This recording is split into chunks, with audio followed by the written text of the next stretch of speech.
Bernard de Montréal. La genèse du réel. Chapitre 8. L'atome et la conscience nouvelle.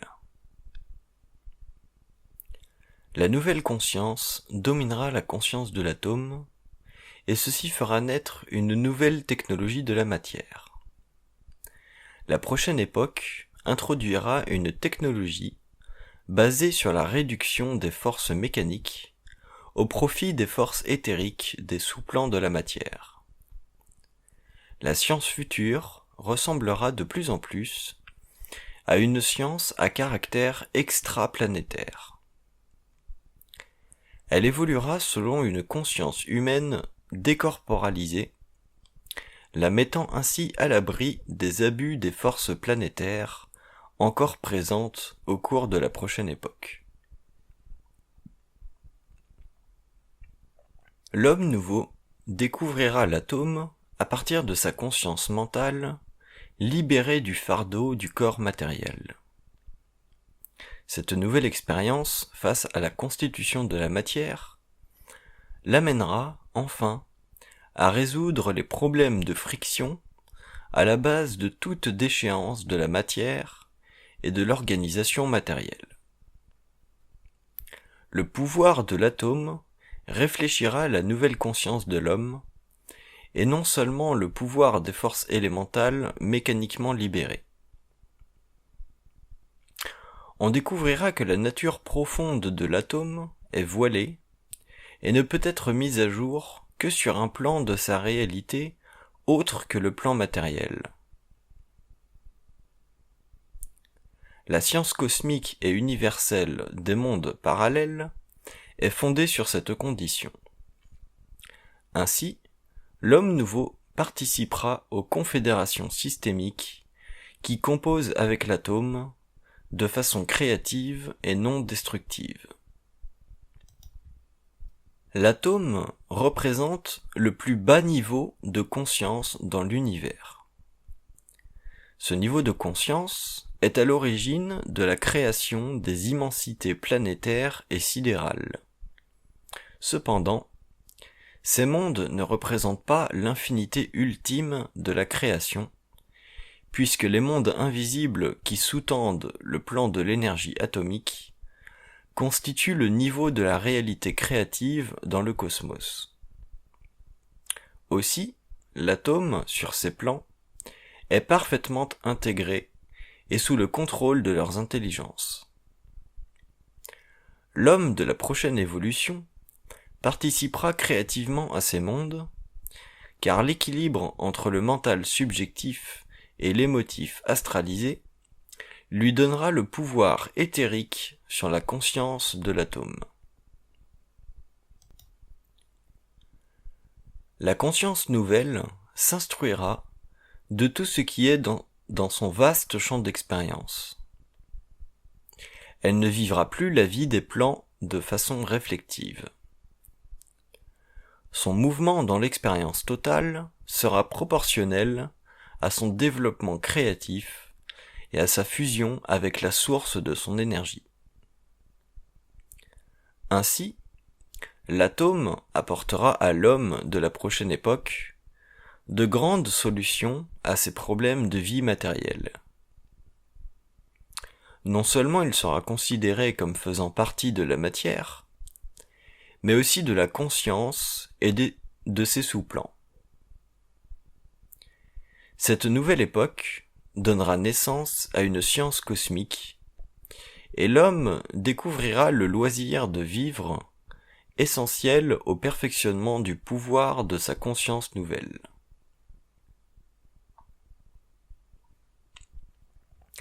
Où l'involution aura traité de la vie de façon réflexive et subjective, l'homme nouveau de lui-même renversera cette conscience et traitera créativement de la vie sous toutes ses formes, sans l'apport aveuglant de sa conscience inférieure et planétaire. Au sens physique de l'homme seront ajoutées des facultés psychiques nouvelles. Ainsi, la conscience de la nouvelle race racine ne s'apparentera plus à l'ancienne. L'homme de la prochaine évolution se verra obligé de vivre en étroite relation avec des êtres évolués analogues. Ensemble, ils pourront s'introduire dans des lieux de la Terre occultement protégés, selon des méthodes fondées sur une science nouvelle de l'énergie. L'homme nouveau fera de la conscience de l'atome une partie intime de sa science.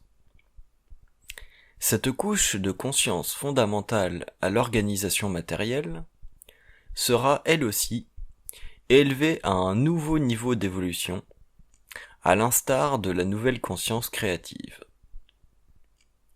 Non seulement l'homme connaîtra-t-il l'atome dans ses caractéristiques matérielles, mais aussi dans ses sous-plans universels, habités par des forces de vie, dont la puissance est scientifiquement attestée aujourd'hui. Ces forces de vie exécuteront pour l'homme conscient, des lois de l'énergie, des transformations de la matière atomique qui permettront à l'humanité de bénéficier de nouveaux matériaux, dont la conscience élèvera le rendement de la matière selon les besoins de l'homme. Avant que l'humanité ne connaisse ces grands changements, elle devra subir de profondes transformations. Les chocs permettront que la vie sur Terre change. L'homme pourra alors commencer une nouvelle période d'évolution et de progrès.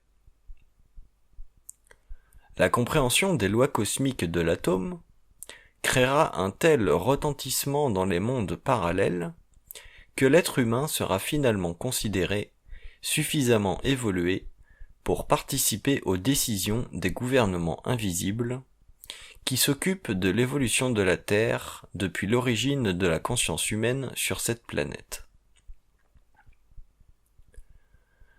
La nouvelle conscience de l'atome que l'homme décèlera le forcera à considérer la nature comme un tableau derrière lequel une gamme infinie de mondes intelligemment organisés œuvrent selon des lois et des principes qui sous-tendent les aspects matériels de l'énergie. Il verra que le psychisme est en lui-même un monde, et qu'à partir de ce monde, la totalité des formes de vie et de conscience sur le plan matériel peut être unifiée de façon parfaite. La conscience nouvelle de l'atome engendrera dans l'homme le grand et puissant sentiment de l'universalité de l'intelligence et de l'énergie. Il comprendra que le mythe connu de l'intelligence représente la totalité de son ignorance. Il vivra l'émerveillement devant le pouvoir de l'énergie de se transformer selon sa volonté créative. Il ne connaîtra plus simplement l'émerveillement astralisé de sa conscience égoïque. La transformation de sa conscience fera de lui un être totalement scientifique, unifié aux lois de la vie. Le mysticisme et le matérialisme disparaîtront de sa conscience, et les qualités spirituelles et subjectives de son être auront été remplacées par la qualité d'une intelligence purement créative. La nouvelle intelligence de la conscience atomique permettra enfin à l'homme de se libérer de sa conscience matérielle qui le lie à la matière comme un prisonnier. L'évolution introduira sur Terre une conscience capable de se dissocier du phénomène de matérialité afin d'investiguer les propriétés abstraites de la conscience matérielle au-delà de ce que peuvent imaginer aujourd'hui les plus grands fantaisistes de la science-fiction. La relativité spatio-temporelle de la conscience matérielle sera remplacé par l'universalité des temps et des espaces psychiques. Le passage d'un plan à un autre se fera dans une même continuité de conscience que le passage d'un pays à un autre. C'est alors que le mouvement de l'homme se fera à travers la galaxie et qu'il rencontrera d'autres êtres qui, eux aussi, bénéficient d'une conscience réelle et en évolution. Les barrières tomberont devant l'homme à mesure qu'il progressera dans l'étude des mondes invisibles.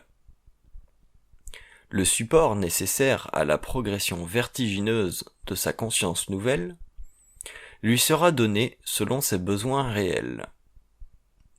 Il ne souffrira plus de la mort, elle fera partie de ses liens psychiques avec le fossé de l'involution. La conscience supramentale coïncidera avec le contrôle de la conscience de l'atome. Ce contrôle déterminera la capacité de l'être humain de prendre en main sa destinée. Contrôler l'atome signifie bien davantage que la possibilité d'en extraire une quantité illimitée d'énergie. Cela représente aussi une façon de traiter avec les forces primaires qui ont donné à l'esprit le pouvoir d'évoluer sur des plans inférieurs et infinis. L'être humain élèvera le taux vibratoire de l'atome afin d'y puiser les forces créatives assujetties à son contrôle mental supérieur, qui menace par ignorance sa survie. Plus la conscience humaine pénétrera les secrets de la matière, plus l'homme devra élever sa conscience pour en contrôler les grandes forces, qui n'attendent que le moment opportun pour servir sous sa gouverne. La conscience de l'atome fera de l'homme un être évolué à part égale avec les civilisations de la galaxie. Cette participation universelle au développement de l'harmonie par la variété des mondes fermera la boucle du premier stade de l'évolution galactique, et l'homme sera ensuite libre d'explorer l'univers selon le degré d'évolution de sa science conscientisée. Viendra le temps où la science de l'atome et la conscience humaine seront unifiées.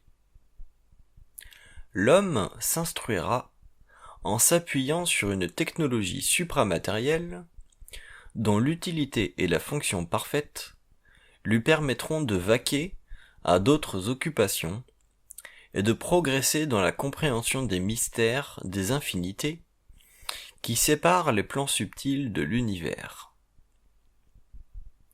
Il découvrira l'univers et le comprendra selon les lois fondamentales de sa création.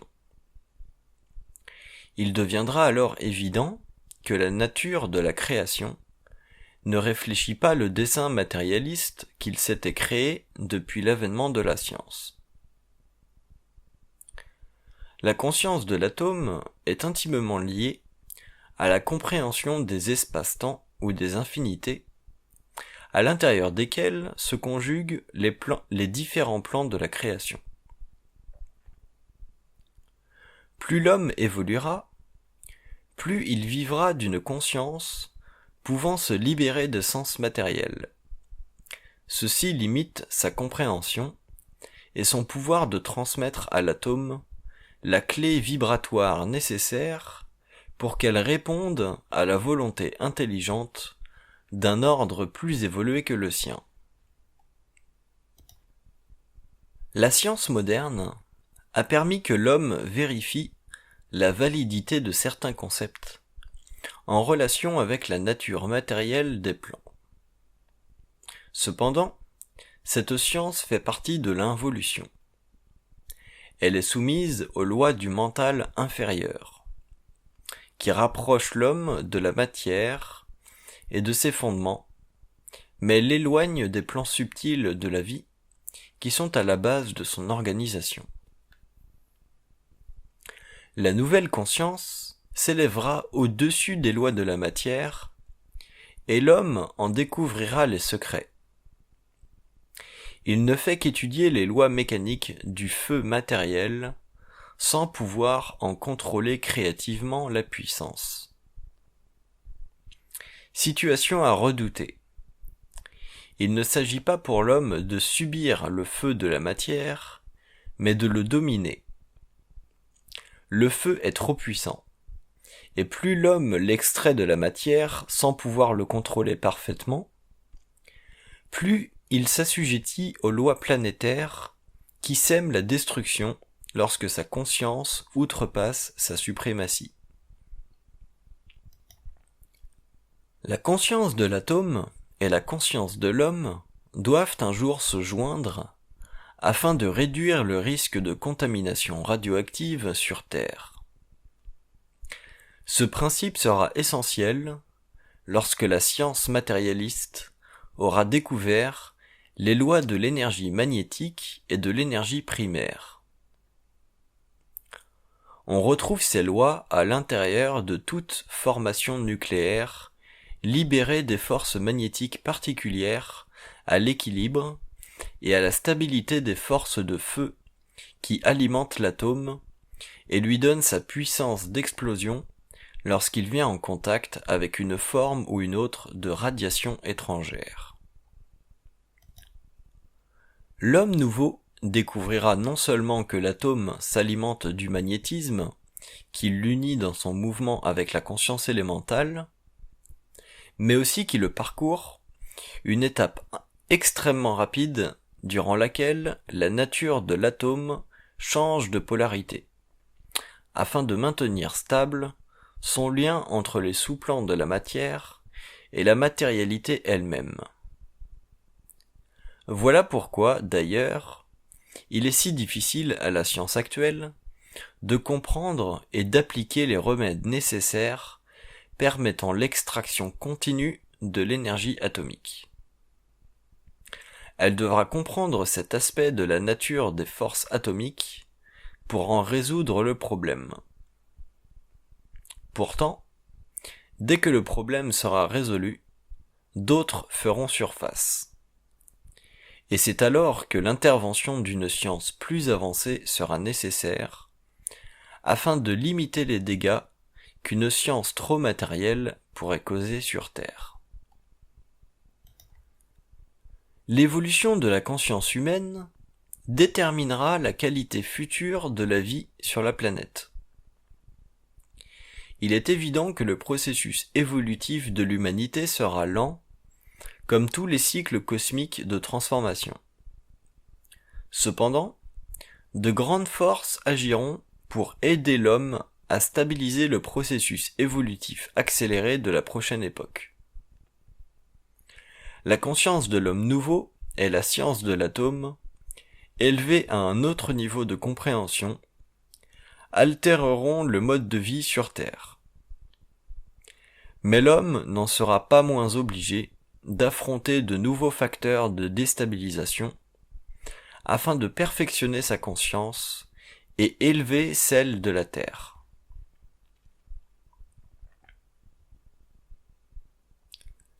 L'évolution de la conscience sera parallèle à l'évolution d'une science nouvelle. La science matérialiste sera alimentée par une nouvelle science émergeant de l'alliance entre l'homme et la lumière. Le choc que créera cette alliance fera reconnaître à la communauté scientifique mondiale que la nature de la science dépasse les méthodologies purement rationalistes qui mettent de jour en jour les peuples de la Terre face à un danger grandissant. Le but de la science n'est pas simplement de subordonner la matière au désir subjectif de l'homme. Elle doit aussi lui faire reconnaître la relation étroite entre les forces de vie naturelles et les forces de vie scientifiquement libérées par une science qui ne comprend pas les lois de la conséquence, liées à la désharmonie entre la conscience scientifique et la nature.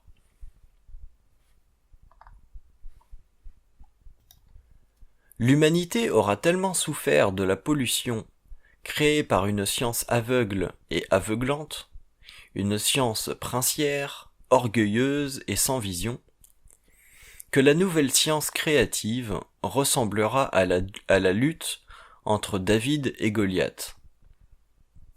Le géant d'aujourd'hui sera frappé au front, et la communauté scientifique en sera étonnée.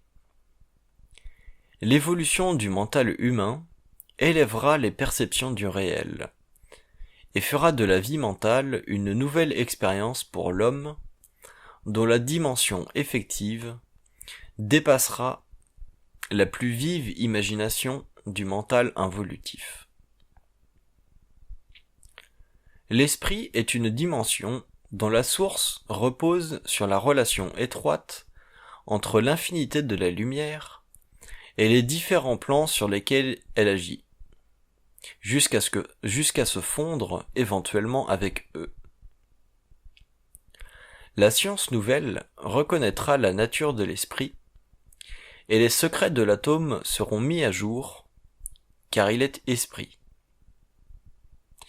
Mais tant que l'homme n'aura pas harmonisé sa conscience avec cette énergie puissante, l'atome demeurera une force dangereuse, car l'esprit de l'homme n'est pas sous le contrôle de la lumière, mais sous celui des forces opposées.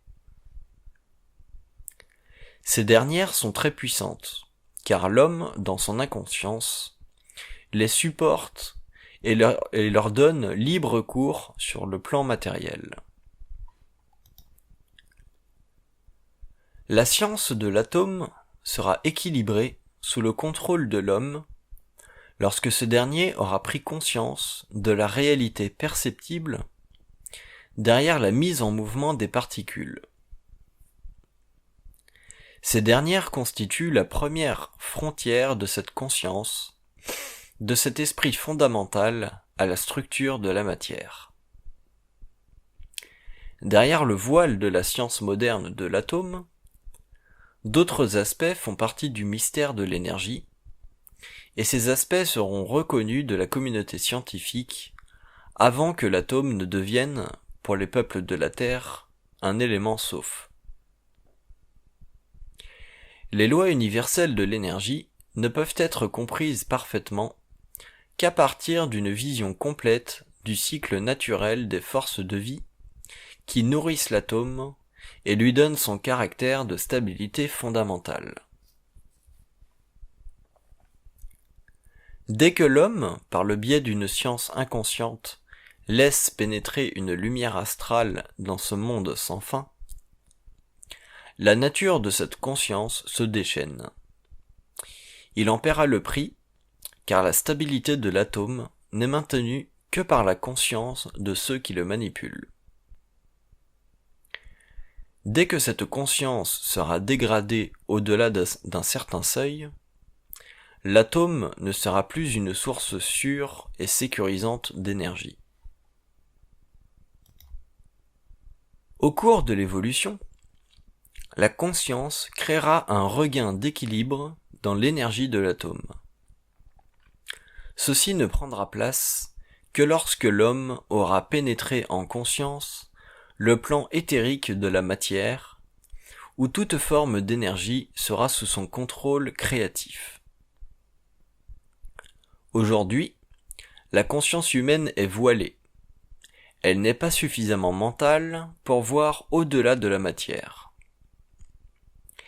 L'énergie étant une force dont les fondements sont au-delà du plan matériel, la conscience nouvelle s'élèvera au-delà des sens pour que les consciences de l'atome et de l'homme soient harmonisées, afin que les forces inhérentes puissent lui être parfaitement utiles. Aucune nation aujourd'hui n'est à l'abri des dangers de l'atome, même si la science a fait de grands progrès dans le maintien périphérique de sa puissance. L'atome n'obéit aux lois de l'homme que dans la mesure où ce dernier obéit aux lois de la vie. La science future de l'atome dépassera le stade plutôt mécanique d'aujourd'hui. L'atome est une force organisée représentant sur les plans de l'éther une couche fondamentale pour le mouvement de certains esprits-forces dont la fonction est de maintenir son énergie stable. Mais ces esprits-forces ne peuvent être indéfiniment troublés dans leur équilibre, car leur rayonnement diminue de plus en plus. Lorsque ce rayonnement atteint une limite inférieure à sa limite naturelle, l'énergie de l'atome est renversée dans sa polarité tellurique. Des problèmes sérieux peuvent alors être soulevés dans le monde de la technique matérielle. La nouvelle science, à cause du pouvoir de la vision éthérique de l'homme nouveau, pourra centrer ces problèmes, et la science future sera assurée pour l'homme et sa planète. Ce jour n'est pas encore arrivé, car le pouvoir de la lumière n'est pas encore manifesté sur le globe. La conscience nouvelle apportera une compréhension neuve du monde de l'atome, non pas par les chiffres, mais par l'actualisation de l'énergie sous la commande de la volonté. L'étude de l'atome, à travers les chiffres, ne fait qu'engendrer de plus en plus de confusion dans les sphères, alors qu'elle crée pour l'esprit rationnel, sur le plan matériel, une porte d'entrée dans le monde microcosmique. Les chiffres sont des formes de pensée élevées des sphères mentales. Ils correspondent entre eux par la relation entre l'esprit de l'homme et l'homme de la matière, mais non entre l'esprit universel de l'homme et l'éther. D'un point de vue éthérique, l'atome ne représente pas une particule d'énergie ou une onde radiante, mais bien un rayonnement d'esprit-force dont la longévité dépend de la conscience de ceux qui l'utilisent. En considérant l'atome sous cet angle, il est certain que les nations qui utilisent l'atome dans le monde actuel devront le faire pour des raisons intelligentes dans l'intérêt de la Terre et de l'humanité. Sinon, le rayonnement de l'esprit-force diminuera tellement que les centrales nucléaires ne représenteront plus de sécurité pour ces nations, quels que soient les mécanismes de protection développés pour contrer une conflagration de ces forces souterraines. L'homme prendra conscience que l'atome fait non seulement partie de la matière, mais aussi des forces universelles qui sous-tendent le mouvement de l'énergie dans le cosmos local et universel. La nouvelle science sera consciente du rôle de l'atome dans la planification de la future civilisation. Cette conscience ne reposera pas sur l'utilité mécanique de l'énergie atomique, mais sur son utilité tellurique. L'homme nouveau, au lieu de faire éclater l'atome, lui donnera un taux vibratoire nouveau, plus élevé, en harmonie avec son mental et sa volonté. Le bombardement de l'atome, réussi par la science moderne, est un succès primitif de l'homme vers la solution de ses problèmes énergétiques. Tant que l'atome sera bombardé, brisé dans son ordre intérieur, la radioactivité demeurera le plus grand danger qui menace l'humanité. L'atome, tel que nous le concevons aujourd'hui, n'est pas la solution aux problèmes d'énergie de la planète. Il est un micro-miroir de l'organisation des plans invisibles sur le plan matériel. Il représente, selon chaque élément, l'ordre hiérarchique des forces dans l'univers, qui contrôle l'évolution des systèmes et des mondes de vie supérieurement organisés. Autant l'atome sur le plan matériel est une forme d'énergie extraordinaire pour l'être humain, autant il représente sur les autres plans une facette inférieure de l'énergie cosmique. Avec le temps, les peuples auront confiance en l'atome, car certains événements créeront beaucoup d'émoi par la détérioration des contrôles de la science sur cette énergie pourtant puissante, malgré le primitivisme de son mode d'utilisation actuel.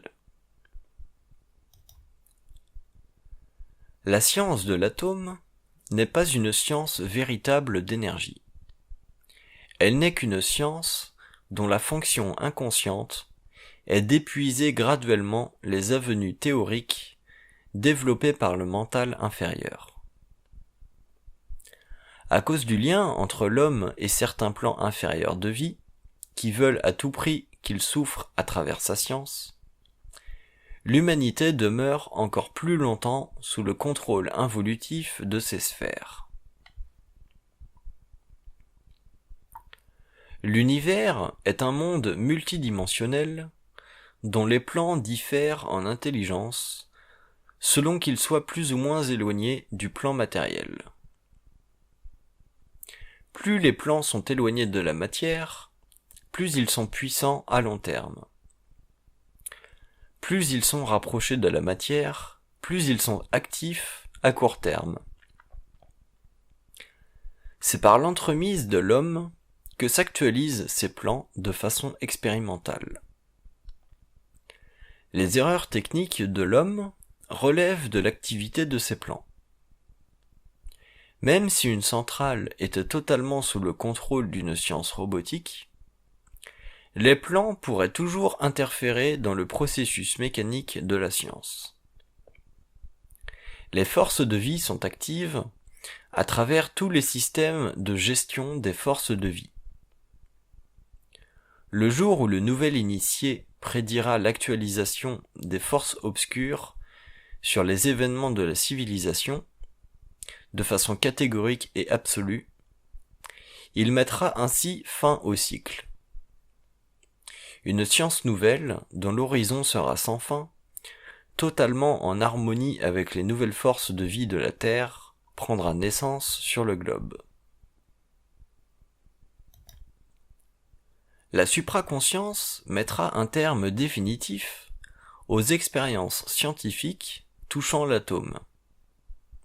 Cette dernière ne pourra plus, à un certain moment de son évolution, solutionner les problèmes d'énergie de l'humanité grandissante, car les forces engendrées dans le monde, en relation avec elle, deviendront trop dangereuses. Nous pouvons d'ailleurs commencer aujourd'hui à le constater dans l'industrie chimique, où les déchets libérés dans la nature augmentent dans des proportions dépassant ce qui peut être fait pour en réparer les dommages. La conscience des dangers imminents de la science matérielle se prendra lorsque les gouvernements et les nations industrialisées admettront l'irréversibilité de l'exploitation négative des forces de la nature à l'échelle mondiale. C'est à partir de ce moment, dans l'histoire moderne, que la nouvelle science apparaîtra pour neutraliser le processus de décadence des forces vitales de la Terre. Son apparition forcera l'homme à prendre conscience de l'insuffisance de son intellect pour sécuriser l'évolution de son espèce. Cette prise de conscience deviendra de plus en plus nécessaire dans la mesure où l'humanité sombrera dans les temps extrêmement bouleversants de son involution finale. L'atome est une énergie dont la source ne peut être troublée par le choc que crée en elle la science mécaniste.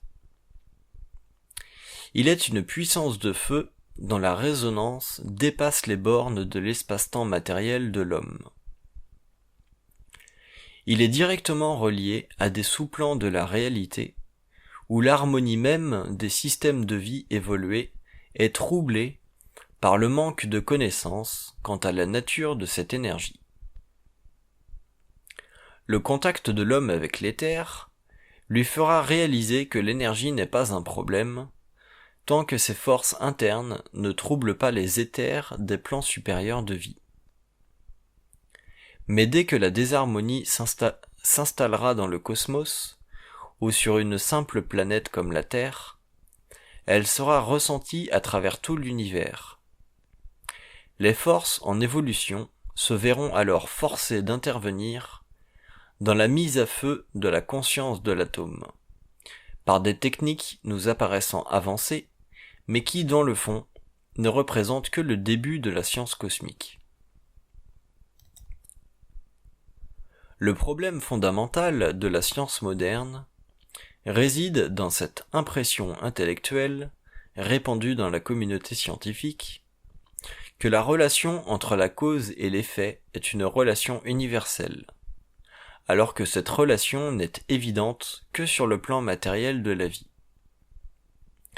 Dès que l'homme regarde la vie à partir de ses sous-plans, il découvrira que la loi de cause à effet n'a rien de linéaire en réalité. Il réalisera qu'elle représente une dualité constructive face aux principes créatifs qui engendrent dans l'univers un ordre dont la nature fondamentale est fondée sur l'équilibre des polarités, au lieu de la synthèse des fonctions qui n'est que du domaine de la lumière. Le plan matériel est géré par des lois de vie et d'intelligence intégrale de force en évolution, selon un principe qui ne peut être mis à exécution à partir des données mécanistes et scientifiques d'une science sans conscience.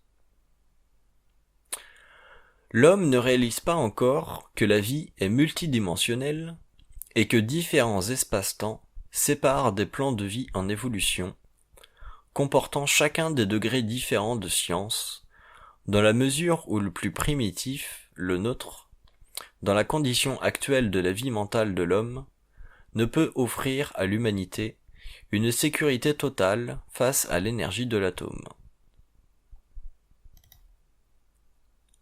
La prochaine époque forcera la communauté scientifique mondiale à réaliser que le niveau de science pratiqué sur notre globe va à l'encontre des lois de la vie universelle des sphères, et que cette science sera un jour remplacée par une nouvelle science plus élevée en intelligence créative. L'évolution de la conscience de l'homme sera nécessaire pour que cette science puisse rejoindre l'homme, parce que la manipulation des forces nouvelles, sans conscience humaine évoluée, inviterait à un plus grand danger pour l'humanité que ce que nous avons connu jusqu'à aujourd'hui. L'évolution de la conscience de l'homme doit se faire en parallèle avec celle de la science, car les nouvelles énergies transformeront complètement le mode de vie terrestre. La conquête de l'énergie ouvrira la porte à l'exploitation avancée des forces telluriques de la Terre, et l'homme utilisera ces forces avec une conscience libre des déformations profondes qu'elle aura connues au cours de l'involution.